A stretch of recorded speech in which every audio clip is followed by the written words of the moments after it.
Testing 1 2. Alright. Ndugu brother mpenzi mtazamaji, ni kuchomoe Kenya. Mahali ambapo umekaa ni kupeleke hadi upande wa South Sudan. Sikiza. Enda hapo. South Sudan. Kuna vita.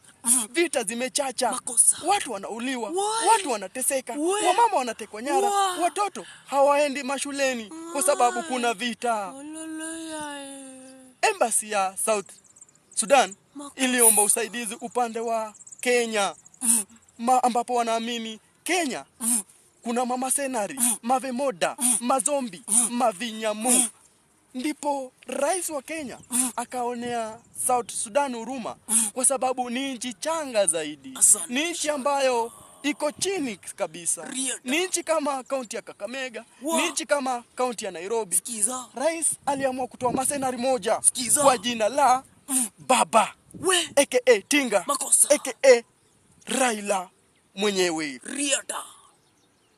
Raila alichomoka moja kwa moja kutoka Kenya akaelekea hadi upande wa South Sudan ili kuleta amani. Maana ndugu brother mpenzi mtazamaji, ukielewa hii movie utaelewa kila kitu. Sikiza. Ndio nakwambia vita zimechacha upande wa South Sudan. Ndugu brother mpenzi mtazamaji, vita zimechacha upande wa South Sudan. Vita dhidi ya rais na makamu wake. Picha yenyewe utapata picha pati 2 South Sudan ambapo Ruto alikuwa ametoa masenari waende wasaidie. Kumbuka Ruto ni mtu mwenye roho safi, apendi vita, anapenda amani. Ndio maana anapenda kutumia mamlaka yake kuleta amani. Ndugu brother mpenzi mtazamaji,